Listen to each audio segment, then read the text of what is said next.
सबसे गरीब तबके के लोगों को मुफ्त में सर्वश्रेष्ठ इलाज मिले, इस वास्ते शुरू की गई केंद्र सरकार की आयुष्मान भारत योजना भी अब भ्रष्टाचार की भेंट चढ़ गई है। पेश है ये एक स्पेशल रिपोर्ट। योजना केंद्र सरकार की सबसे महत्वाकांक्षी योजना है। अब ये बात सामने आई है कि घोटालेबाजों ने केंद्र सरकार की इस योजना में भी सेंध लगा दी है।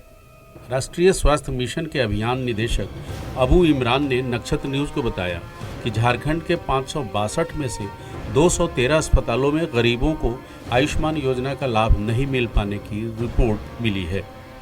आरोपों की उच्च स्तरीय जांच शुरू कर दी गई है और शिकायतकर्ता से भी साक्ष्य मांगे गए हैं। हम लोगों ने ऑलरेडी आप 562 जो अस्पताल हैं उसमें ये मैटर 213 अस्पतालों का है।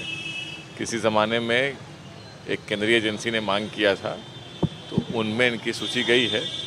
उसके बाद जो कानूनी तौर पर हम लोगों ने ये बहुत प्रयास किया है, विधि विभाग इत्यादि से भी मंतव्य प्राप्त किया है और भारत सरकार को भी हम लोगों ने इस स्तर पर बातचीत की है और रिटर्न में भी दिया है। तो अविलंब हम लोग जो है उन 213 को छोड़ के और पुराने केसेस को छोड़ के नए केसेस का सारा मामला हो रहा है। इसी कोई ये मामले का एक पहलू है। दूसरा पहलू ये है कि निजी अस्पतालों का कहना है कि उन्होंने आयुष्मान योजना के तहत इलाज तो कर दिया, लेकिन सरकार राशि का भुगतान नहीं कर रही। सामाजिक कार्यकर्ता मोहम्मद आज़ाद का कहना है कि आयुष्मान योजना के साथ साथ अटल क्लिनिक, शौचालय जैसी योजनाएं भी झारखंड में फेल हैं। देखिए, आयुष्मान कार्ड की बात अब कर रहे हैं। तमाम योजना जो केंद्र सरकार की थी धरातल पर उतर नहीं रही। अब अटल योजना की बात हो रही थी, अटल क्लिनिक की जो बात चल रही थी, उसका क्या है? तमाम जगह में ताले लगे हुए हैं, सिर्फ डकोरटंकी है। और जो शौचालय की बात कर रहे हैं तो शौचालय की स्थिति जाके देखिए ना, पानी तक शौचालय में नहीं। कितना शौचालय की क्या स्थिति है, कितना सरकारी बंदरबाट हुआ, कितना लोग हैं। और आप बात कर रहे थे आयुष्मान कार्ड को लेकर, तो आपको बता दें कि आयुष्मान कार्ड को लेकर कई तरह का शिकायत जो है ना सिविल सर्जन कार्यालय में इस बात को लेकर किया है कि जो लोग के पास कार्ड था उसके बावजूद उनसे पैसे लिए गए। और तो और जो लोग आयुष्मान के किस तरह से घपले घोटाले अखबारों का सुर्खियाँ बने, ये कोई छुपा हुआ बात तो बिल्कुल नहीं है। अभियान निदेशक अबू इमरान का साफ तौर पर कहना है कि केंद्र सरकार की इस योजना के लिए चिकित्सकों को वित्त अधिकार दिए गए हैं।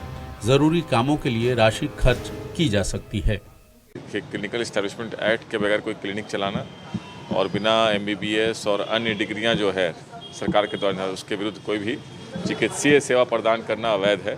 समय समय पर जिला प्रशासन के खिलाफ संज्ञान लेकर के कार्रवाई करनी। डॉक्टरों को वित्तीय अधिकार जो है दिया गया है।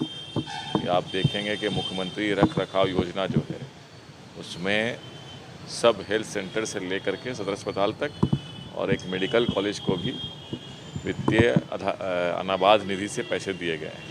2.5 लाख रुपये से लेकर के 5 करोड़ रुपये तक जो दिए गए हैं।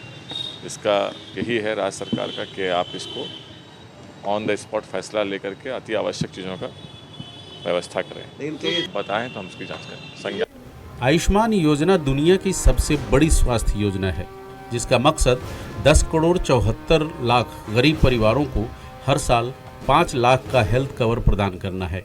ये ज़रूरी है कि इस योजना में भ्रष्टाचार की जल्द से जल्द जांच पूरी हो, ताकि गरीब लाभुकों तक इस महत्वाकांक्षी योजना का लाभ पहुंच सके।